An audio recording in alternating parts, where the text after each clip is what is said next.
आज हम लोग स्टार्ट करेंगे प्रॉपर्टीज़ ऑफ लॉगरिदम। देखेंगे कि लॉगरिदम की कितनी कितनी डिफरेंट टाइप की प्रॉपर्टीज़ हैं, उनको एक एक करके स्टडी करेंगे। ठीक है, तो स्टार्ट करते हैं। सबसे पहली प्रॉपर्टी क्या है? सबसे पहली property log 1 to the base a is equal to 0। मतलब क्या बोल रही है पहली प्रॉपर्टी कि log 1 to the base a मतलब एनीथिंग, a की वैल्यू कुछ भी हो सकती है, आपका आंसर 0 ही आएगा।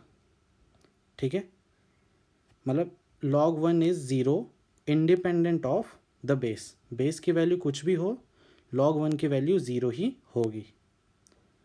अब सोचते हैं थोड़ा सा कि ऐसा क्यों हो रहा है। सोचने के मैंने आपको दो तरीके बताए थे। या तो इसको आप क्या कर सकते हो, एक्सपोनेंशियल फॉर्म में कन्वर्ट कर सकते हो। आपको देखना है कि log 1 to the base a की वैल्यू क्या है। ठीक है, तो आप इसको कैसे निकाल सकते हो? आप मान लो इसको x और फिर इसको एक्सपोनेंशियल फॉर्म में कन्वर्ट कर लो। एक्सपोनेंशियल फॉर्म में कन्वर्ट करोगे तो क्या आएगा? ये आएगा। तो इस एक्सप्रेशन में मतलब a की पावर x इक्वल टू 1 तभी होगा जब x इक्वल टू क्या होगा? 0 होगा, क्योंकि एनीथिंग टू द पावर 0 क्या होता है? 1 होता है, हमें पता है। एनीथिंग टू द पावर 0 क्या होता है? 1 होता है। तो आप इसमें देख सकते हो कि a की वैल्यू कुछ भी हो, x की वैल्यू हमारी 0 ही आएगी। a की वैल्यू से फ़र्क पड़ रहा है क्या? नहीं पड़ रहा। ठीक है, तो ये तो था एक तरीका देखने का कि log 1 to the base a की वैल्यू क्या होती है? 0 होती है। ठीक है, मैंने आपको डायरेक्टली देखना भी बताया था। सपोज़ ये क्वेश्चन है, तो मैंने आपको बताया था कि a की हम कितनी पावर रेस करेंगे कि हमें 0 मिले। कितनी पावर रेस करेंगे? 0 रेस करेंगे। अरे a की पावर अगर हम 0 रेस करेंगे तभी हमें 1 मिलेगा ना, क्योंकि एनीथिंग टू द पावर 0 1 होता है। तो इसीलिए इसका आंसर 0 आ जाएगा। a की जितनी पावर रेस करेंगे वही आंसर हो जाता है ना 1 लाने के लिए। तो हमारा आंसर यहाँ पे हो गया 0। ठीक है, किसी भी तरीके से देखो आपको यही आंसर मिलेगा कि log 1 to the base anything is equal to 0। जैसे कि log 1 to the base 2 is equal to 0, log 1 to the base 3 is equal to 0, log 17 या log 1 to the base 17 is equal to 0 and so on. मतलब base कुछ भी हो, log 1 की value हमेशा क्या आएगी? 0 ही आएगी। ये थी हमारी पहली प्रॉपर्टी। ठीक है, कि log 1 is 0 irrespective of the base या इंडिपेंडेंट ऑफ द बेस। ठीक है, समझ में आया? अब आगे बढ़ते हैं, दूसरी प्रॉपर्टी देखते हैं। दूसरी प्रॉपर्टी क्या बोल रही है हमें कि log n to the base n is equal to 1।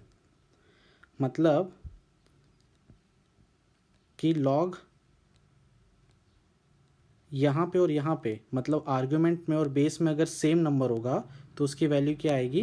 1 आएगी। इसको बोलते हैं आर्ग्यूमेंट, मैंने बताया था पिछले वीडियो में। और इसको बोलते हैं बेस। मतलब आर्ग्यूमेंट और बेस में अगर सेम वैल्यू रहेगी तो उसका आंसर 1 ही आएगा। वो ये बोलना चाह रहा है। ठीक है, सोचते हैं इसको भी कि log n to the base n की वैल्यू क्या होगी, हम निकालने की कोशिश करते हैं। तो इसको निकालने का एक तरीका तो है हम इसको एक्सपोनेंशियल फॉर्म में कन्वर्ट कर लेंगे। इसको मैं x मान लेता हूँ, नहीं पता है ना मुझे इसकी वैल्यू, तो मैं क्या मान लेता हूँ? x। इसको एक्सपोनेंशियल फॉर्म में कन्वर्ट करेंगे तो n की power x is equal to n आएगा। बेस सेम है दोनों का, तो पावर भी दोनों की सेम होनी चाहिए। यहाँ कुछ नहीं लिखा मतलब 1 है, तो यहाँ से हमें क्या मिलेगा? x की वैल्यू क्या मिलेगी? 1 मिलेगी। तो आप देख सकते हो इसका आंसर 1 आएगा। समझ में आया? हमने क्या किया, लॉगरिथमिक फॉर्म को एक्सपोनेंशियल फॉर्म में कन्वर्ट किया और वहाँ से कंपेयर कर लिया, तो हमें x की वैल्यू 1 मिली। मतलब इस चीज़ का आंसर क्या हो जाएगा? 1 हो जाएगा। या मैंने आपको दूसरा तरीका भी बताया। मैं आपको अभी दोनों तरीके से करके बता रहा हूँ, आपको जो आसान लगेगा ना आप उसको चूज़ करना। ठीक है, दूसरा तरीका मैंने क्या बताया था कि हम n की कितनी पावर रेस करेंगे कि हमें n मिले। कितनी पावर रेस करेंगे? 1। तो इसका आंसर क्या आ जाएगा, 1 ही आ जाएगा। n की कितनी पावर रेस करेंगे कि n आए, वही हमारा आंसर होता है लॉग का। ठीक है, एक्चुअली में लॉग इसीलिए यूज़ होता है, मैंने बताया था पिछले वीडियोज़ में सब। तो इसीलिए इसका आंसर 1 आएगा। मतलब ये प्रॉपर्टी क्या बोल रही है कि log 2 की वैल्यू भी क्या होगी, 1 होगी, क्योंकि सेम है ना। log 3 की भी वैल्यू क्या होगी, 1 होगी। log 18 की भी वैल्यू क्या होगी, 1 होगी। मतलब आर्ग्यूमेंट में और बेस में क्या होना चाहिए, सेम नंबर होना चाहिए, तो उसकी वैल्यू हमेशा 1 ही होगी। ऑब्वियस ही प्रॉपर्टी है, ये भी बहुत आसान प्रॉपर्टी है।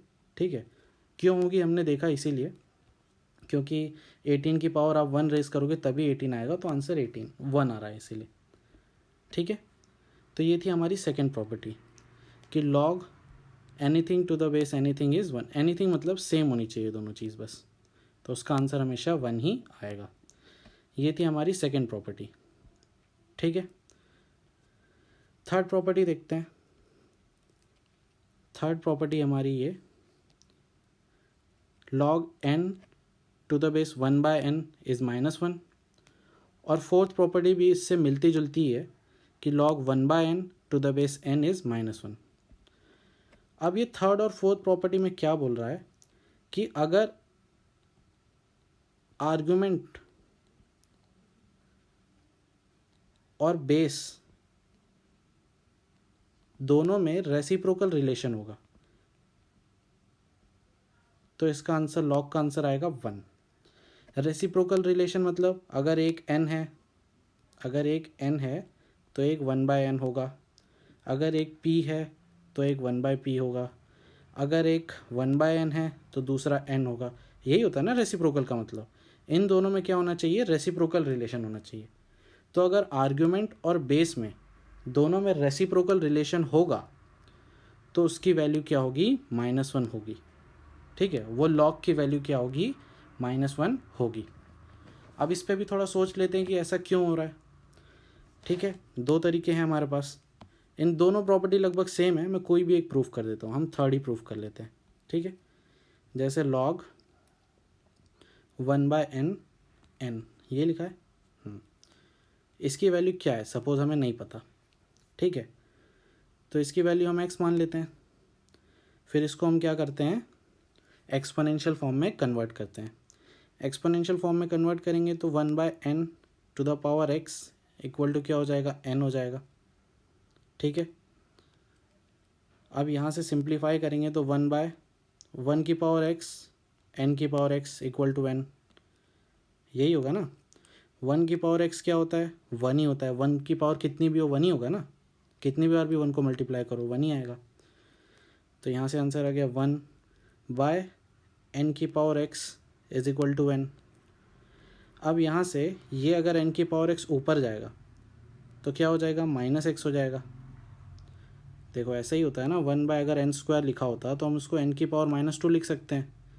अगर 1/n³ लिखा रहता है तो हम उसको क्या लिख सकते हैं, n की पावर -3 लिख सकते हैं। उसी तरीके से 1/n की पावर x लिखा है तो उसको हम n की पावर -x लिख सकते हैं। ये सब आपको पता है। ठीक है, इक्वल टू n।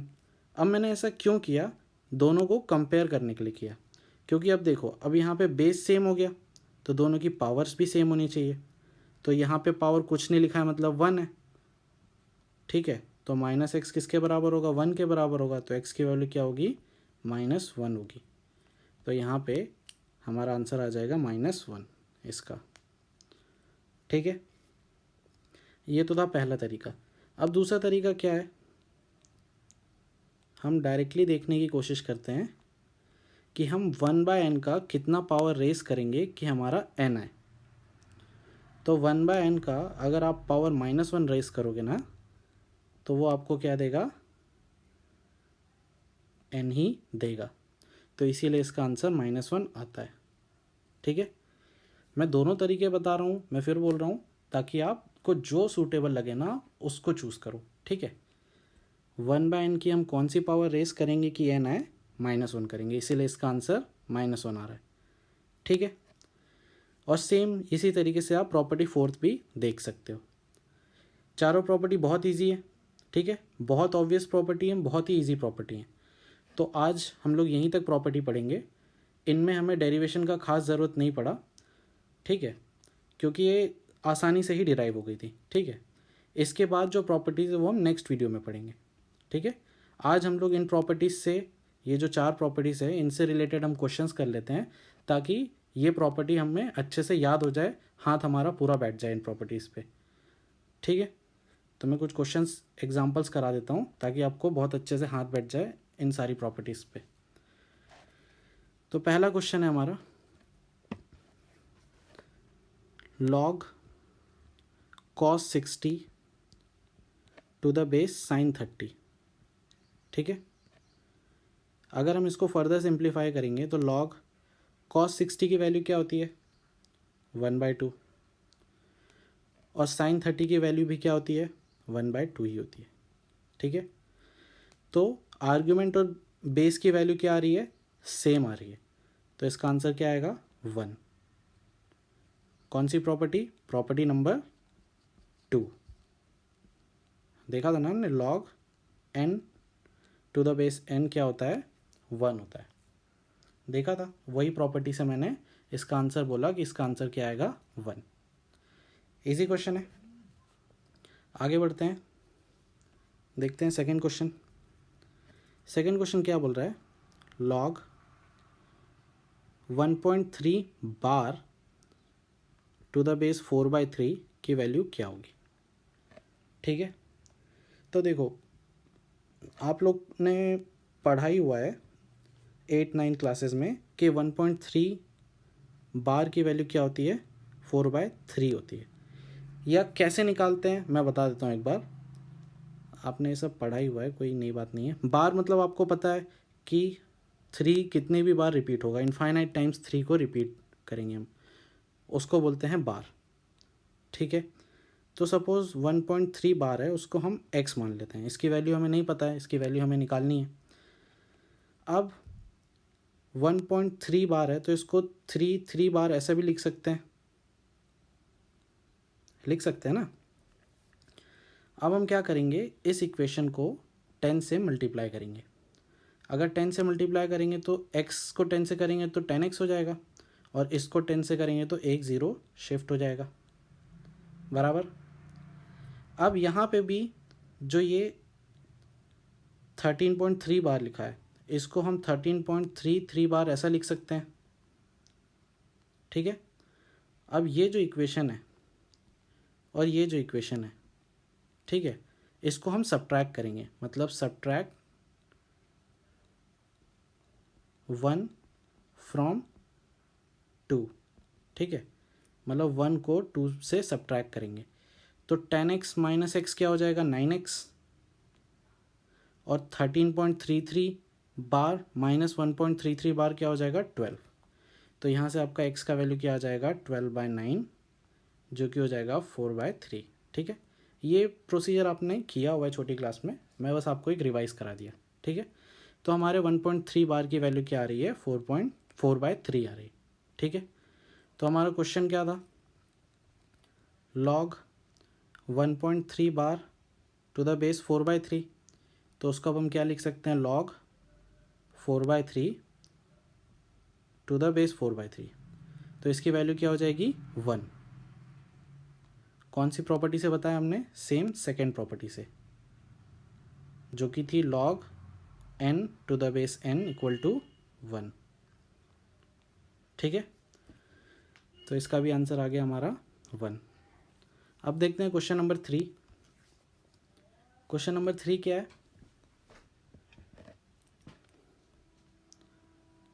log 0.9 बार टू द बेस 10 की वैल्यू क्या है। ठीक है, तो अब देखो 0.9 बार को भी अगर तुम सॉल्व करोगे ना, जैसे सेम स्टेप जो मैंने पिछले क्वेश्चन में की थी, वही सेम स्टेप से सॉल्व करोगे तो तुम्हारा आंसर आएगा 1। वैसे भी तुम्हें पता है कि 0.999999 एक्चुअली में 0.9 बार का मतलब यही है ना, तो इसकी वैल्यू 1 के बराबर ही होती है। ठीक है, आप प्रूव कर सकते हो, सेम जो मैंने पिछले क्वेश्चन में करके दिखाई है स्टेप, उसी स्टेप से आप प्रूव कर सकते हो। ठीक है, तो यहाँ पे हमारा क्वेश्चन रिड्यूस हो गया। ये था हमारा क्वेश्चन, वो किस में रिड्यूस हो गया, log 10 1, इसमें रिड्यूस हो गया ना। और हमें पता है कि log 1 to the base anything की वैल्यू क्या होती है, 0 होती है। log 1 to the base anything की पावर क्या होती है, 0। हमारी प्रॉपर्टी 1 जो बोलती है कि log 1 to the base anything 0 होता है। बेस कुछ भी हो, log 1 की वैल्यू 0 ही होती है। ठीक है, तो इसका आंसर हमारा क्या आ गया, 0 आ गया। ओके, अब आगे बढ़ते हैं, देखते हैं क्वेश्चन नंबर 4। ठीक है, तो क्वेश्चन नंबर 4 क्या बोल रहा है कि log 2 + √3 टू द बेस 2 - √3, इसकी वैल्यू हमें फाइंड आउट करनी है। ठीक है, तो अभी तो हमको इसमें कोई रिलेशन दिख नहीं रहा है। इसमें रिलेशन देखने के लिए ना, किस में रिलेशन, आर्ग्यूमेंट और बेस में रिलेशन देखने के लिए आप रैशनलाइज करो। आप क्या करो, रैशनलाइज करो। 2 + √3 को आप रैशनलाइज करोगे ना, रैशनलाइज मतलब आपको पता है ऐसे रैशनलाइज किया जाता है। तो यहाँ पे ऊपर क्या आ जाएगा आपका, a + b a - b, तो इसका फॉर्मूला क्या होता है, a² - b²।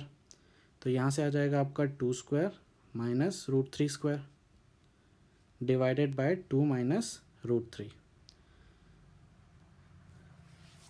तो यहाँ से 2² हो जाएगा 4, √3² हो जाएगा -3 बाय 2 - √3।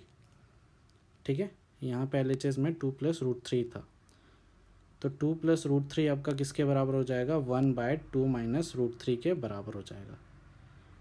या आप इसको ऐसा भी लिख सकते हो, 2 - √3 1/2 + √3 के बराबर है। दोनों एक ही बात है, क्रॉस मल्टीप्लाई कर दोगे तो यही आएगा। ठीक है, समझ में आया, ये रैशनलाइज करके आपको इजीली ये रिलेशन दिख जाएगा। तो यहाँ से जो हमारा क्वेश्चन था, log 2 + √3 और 2 - टू द बेस 2 - √3, तो वो कैसे रिड्यूस हो जाएगा अब, log 2 - √3 1/2 - √3, इस टाइप में रिड्यूस हो जाएगा। ठीक है, तो इसका आंसर क्या आएगा, -1। कैसे किया हमने, प्रॉपर्टी 3 या 4 कोई किसी को भी यूज़ कर लो, उससे आपको आंसर पता चल जाएगा। क्या थी प्रॉपर्टी कि log n to the base 1/n की वैल्यू क्या होती है, -1। ठीक है, जब भी आर्ग्यूमेंट और बेस में रेसिप्रोकल रिलेशन होता है तो उसका आंसर आता है -1। तो इसका आंसर आ गया हमारा -1। ठीक है, समझ में आया। अब अगला क्वेश्चन देखते हैं, क्वेश्चन नंबर 5।